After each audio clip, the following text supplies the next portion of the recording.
झोपायला तेवढंच घरात आहे फक्त, बाकी सगळं बागेतच आहे. बाकी सगळं इकडं. पण तुम्हाला बिझी करून टाकलं की नाही? हा, कंटाळा यायचं कामच नाही पण.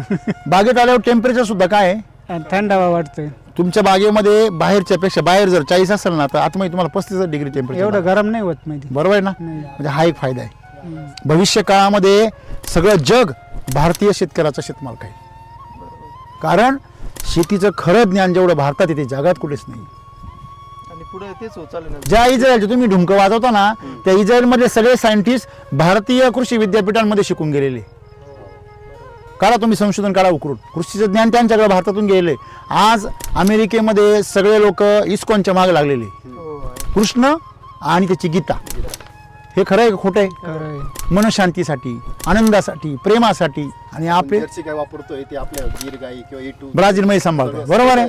म्हणजे आपल्याला हेच शिकायचं आहे मित्रांनो. आपण हे कळत नाही की आपली जी संस्कृती, आपले जे संस्कार आहे भारतीय किती श्रेष्ठ आहेत, आपलं ज्ञान किती श्रेष्ठ आहे. म्हणजे आपली शेती सुद्धा सर्व श्रेष्ठच होती.